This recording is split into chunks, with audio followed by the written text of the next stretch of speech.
Assalamualaikum warahmatullahi wabarakatuh. Perkenalkan, nama saya Sylvia Yuli Maharani, nomor NIM 19 10 30 10 66. Di sini saya akan menjelaskan bagaimana manajemen fisioterapi pada pasien yang mengalami luka bakar. Sebelumnya kita bahas dulu yuk apa peran fisioterapi pada pasien luka bakar. Nah, peran fisioterapi itu adalah untuk mengembalikan fungsi fisiologis dari pasien, fungsi gerak dari pasien tersebut, karena rata-rata jika orang mengalami luka pada bagian tubuhnya, orang tersebut akan berhati-hati untuk menggerakkan anggota tubuhnya. Nah, jika itu terjadi, lama-kelamaan anggota tersebut akan kaku atau tidak dapat digerakkan. ROM-nya menjadi tidak maksimal. Berikut saya akan membuat manajemen fisioterapi berdasarkan skenario yang saya buat. Berikut skenarionya.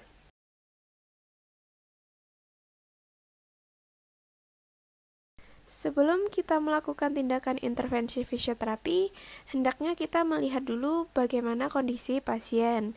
Kita berikan asesmen terlebih dahulu, seperti kita melihat berapa derajat luka dari pasien tersebut.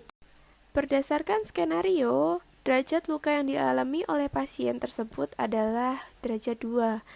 Nah, setelah itu kita lihat kembali apakah lukanya itu ada odem atau bengkak, lalu apakah ada ruam atau mengelupas, atau saat dipegang nyeri. Nah, seperti itu kita lihat terlebih dahulu.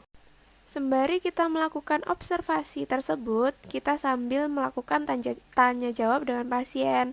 Seperti bagaimana kabarnya ibu, apakah yang dirasakan, apakah pusing atau seperti apa. Kita hendaknya interaksi aktif ya dengan pasien agar pasien merasa nyaman dengan kita. Untuk yang selanjutnya, kita cek lingkup gerak sendi dari pasien tersebut. Apakah pasien dapat melakukan gerakan fleksi, ekstensi, rotasi, seperti itu kita cek. Setelah kita mendapatkan ROM dari ibu tersebut, lalu kita memberikan intervensi apa yang perlu dinaikkan. Misalnya seperti ibu tersebut sulit untuk menggerakkan kakinya karena sakit. Kita beri edukasi terlebih dahulu kepada pasien. Kita beri pengertian pelan-pelan terhadap pasien. Ibu, jika ibu tidak menggerakkan kaki ibu secara perlahan-lahan, nanti lama-kelamaan kaki ibu sulit untuk digerakkan dan semakin sakit. Maka dari sekarang ibu latihan dengan saya pelan-pelan, biar besok ketika lukanya sudah sembuh, kaki ibu juga tidak kaku, tidak ikut kaku untuk digerakkan. Setelah pasien yakin dan percaya dengan kita lanjutkan intervensi. Pertama-tama, kita lakukan relaksasi dulu, breathing exercise. Kita lakukan breathing exercise dengan tarik nafas lewat hidung, hembuskan lewat mulut 3 kali, dan seterusnya. Bisa juga dengan tangan, tarik nafas, hembuskan. Nah, latihan breathing exercise ini bisa dilakukan 6 kali sampai 8 kali hitungan.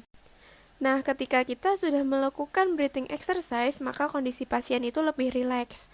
Setelah itu, kita lakukan stretching. Nah, stretching ini bisa dari ujung kepala sampai ujung kaki. Kita lakukan stretching agar otot-ototnya lemas, agar otot-ototnya tidak spasme. Lalu setelah itu kita beri penguatan otot, kita lakukan exercise. Misalnya pada ibu yang mengalami luka bakar pada kaki, kita lakukan exercise untuk mengangkat kaki, fleksi, ekstensi knee, lalu ankle-nya juga digerakkan. Nah, usahakan pasien aktif dan jika pasien tidak mampu, kita hanya membantu sedikit, seperti itu. Nah, untuk dosis latihannya kita lakukan dengan dosis yang paling rendah terlebih dahulu, lalu ditingkatkan sedikit demi sedikit. Nah, untuk meningkatkan dosis tersebut kita butuh evaluasi. Evaluasi ini kita lihat bagaimana perkembangan ROM dari pasien tersebut, apakah pasien sudah bisa melakukan gerakan yang ini dengan beban atau seperti apa, kita lakukan evaluasi terlebih dahulu. Peran fisioterapi yang terakhir yaitu mengedukasi pasien. Setelah pasien dapat pulang ke rumah, fisioterapi juga memberitahu kepada pasien bahwa exercise yang dilakukan di rumah sakit dengan fisioterapi itu juga dapat dilakukan di rumah. Kita edukasi kepada pasien dan juga keluarganya. Untuk membantu pasien, keluarganya juga dapat memberikan bantuan atau mengingatkan kepada pasien. Kita juga harus beri alasan kepada pasien mengapa pasien tersebut harus melakukan exercise selama di rumah juga. Nah, alasannya itu jika ibu tidak melakukan exercise atau tidak melakukan aktivitas di rumah karena sakit, nanti lama-kelamaan ibu akan mengalami kontraktur atau kerusakan jaringan pada tubuh ibu. Nah, kontraktur itu menyebabkan ibu tidak dapat melakukan aktivitas dengan normal atau adanya kesakitan secara berlanjut. Nah, sekian yang dapat saya sampaikan. Apabila ada kesalahan atau salah kata, mohon dimaafkan. Wassalamualaikum warahmatullahi wabarakatuh.